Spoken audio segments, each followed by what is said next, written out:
My boyfriend and I have been together about a year, and when our city implemented lockdown for the virus, he decided to quarantine with me at my apartment as I live alone and have a nicer apartment, and he has several roommates.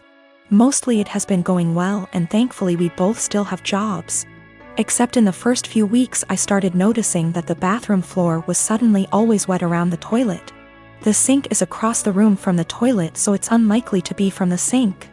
At first I thought it might be water, but soon realized that it was definitely pee. I asked boyfriend about it nicely, and he apologized and said sometimes he has bad aim. I asked him to try a little harder, and he said sure. The floor continued to be frequently spattered with piss. And a few weeks later I confronted him about it again because I think it's pretty gross to step in his pee several times a week. And it seems like an easy thing to fix.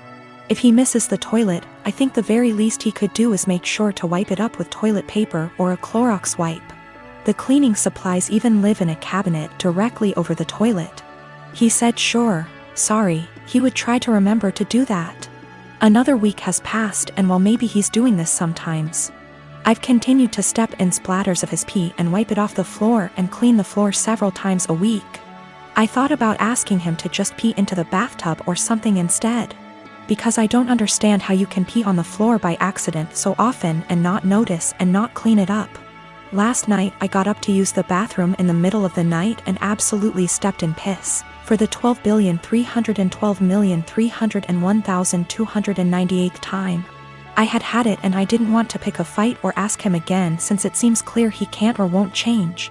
So I got one of my dog's wee pads from when he was a puppy, he is well trained now, and cut it up a bit and taped it down to make a sort of skirt or mat around the floor near the toilet to at least absorb the piss. Boyfriend saw this morning and is furious with me, saying that I'm calling him a dog, comparing him to an animal, etc. Honestly, I was not thinking that at all. I just was trying to be resourceful and solve the problem for myself since I don't like piss on my bathroom floor, and don't like stepping in it. I didn't feel like arguing about it anymore. And putting a material specifically meant to absorb pee around the area he keeps peeing on by accident seemed like a practical solution. My brother-in-law has always been a bit of a ruckus. Just a very jolly guy, used to be a hard-partied when I first knew him, but not so much now. I mean, he still likes to drink and he smokes weed, but nothing compared to how he used to be. He stays in the basement apartment, which is a full apartment, separate from ours, with a kitchen and bathroom, etc. In our house ever since he lost his apartment. He has never really been able to keep a good job, no college education, and also ADHD. And we live in NYC, so affording rent is impossibly hard lately. This was supposed to be a temporary thing for him, out of desperation because he lost his apartment. I should say that he has gone through multiple phases of depression from just living hard much of his life. I remember seeing him when he was in his 20s and he was just a damn mess. Living in shit apartments and working shit jobs, and I remember he was super depressed, like, you know, that kind of depressed. For a bit around a decade ago because of how awful his life was. And it was awful. I won't sugarcoat it. He was getting mugged in his area constantly. His apartment was horribly small and he worked horribly long hours. His ex-wife was awful to him and cheated on him. But in the past 2 months that he has been here, he's been an absolute joy. To both me and my wife and also our kids. We all love him so much. He clearly loves the basement, it's even bigger than his old apartment, and just in general it's in a much better location. He has said, multiple times, how much he loves it at our place. He also is just a great guy to have around. He is a blast with our kids and he always cooks food for us and is just a general great, funny, charismatic guy. He got a new job, working 60 hours a week at a shit job. And now he wants to move out to his friend's place all the way in Coney Island where he would be spending half of his paycheck on rent. At first, we were like, okay, well, this was our agreement, he was eventually gonna leave. But then we kinda had a family meeting and realized, hey, we want him here. I don't even care if he pays nothing in rent, he's great to have around. Just to be clear though, we did tell him he would have to pay something a month, a number we haven't decided yet. When we told him this, he kind of thought it was a joke, but then he agreed. He was very happy about it, and we were too, and we were kind of thinking like, he's a member of our house now, you know? But then he changed his mind suddenly and was saying how he doesn't want to be a freeloader and that he thinks we are just allowing him to stay because we feel bad for him. He really will not listen to us at all when we say that we actually want him to stay. Even our kids, teens, have tried getting him to stay and he just won't accept it. Every time we bring it up to him, he sort of does this pity thing where he's like, "Come on, I know you think I'm a loser. I'm not gonna mooch off of you guys," or something along those lines. It's been around 2 weeks, and he just kind of feels bad about it. It is absolutely a pride thing for him.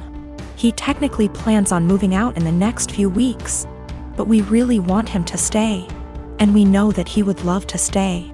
I feel like there is really no chance this is some kind of deep down he hates it here kind of situation. This is 100% a pride thing for him. I am a 25 years old female, my girlfriend, Molly, female 27 years old. For the last 6 months started with a joke that I've already made clear that I don't like. It consists of her saying no quickly to anything I ask. I know it sounds silly, but I ask her to get a glass of water for me. She says no, and after 1 minute, I'm almost getting up. She says she's joking and gets some water. I ask her to wash the dishes. She says no. I say I love you. She says no. I ask her to take her clothes. She says no. Everything is joking, and after 30s/1 minute, she does it, but she is addicted to doing it. I've already made it clear several times that I don't like it, even more so in I love you. She's the only person I can say that. So it's special to me. And there are things that are serious, and I need her to answer seriously. And if she says no to everything jokingly, I can't tell when she's saying a real no. It's already happened. I keep saying this is boring and I don't like it. She stops doing it and goes back to doing it after a week. After a brief discussion because she played this prank in front of our friends, me asking, "Love, can you get me some medicine?" And she, with no kidding, she stopped doing it for 1 month. Yesterday, we welcomed my parents, in-laws, and our 2 best friends to our house. Everyone knew that I was going to propose to her, and I called them, because we always plan this proposal with our loved ones attending, participating in this special day.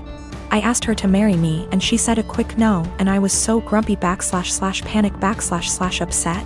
Everyone looking in shock, for 30s for her to laugh and say she was joking, finally saying yes. I was so embarrassed and disappointed. I put the ring box back in and said I'd take it out to cool off. I didn't even let her say anything. She kept texting me, no answering calls, saying it was just a joke and that I knew she always did that. She said that I left in difficult situation in the house because it was very clear that I had given up on propose, and did in front of my parents and in-laws. She stressed that I was making the situation uncomfortable because of a silly joke. Well, I slept in a hotel and I'm still in it.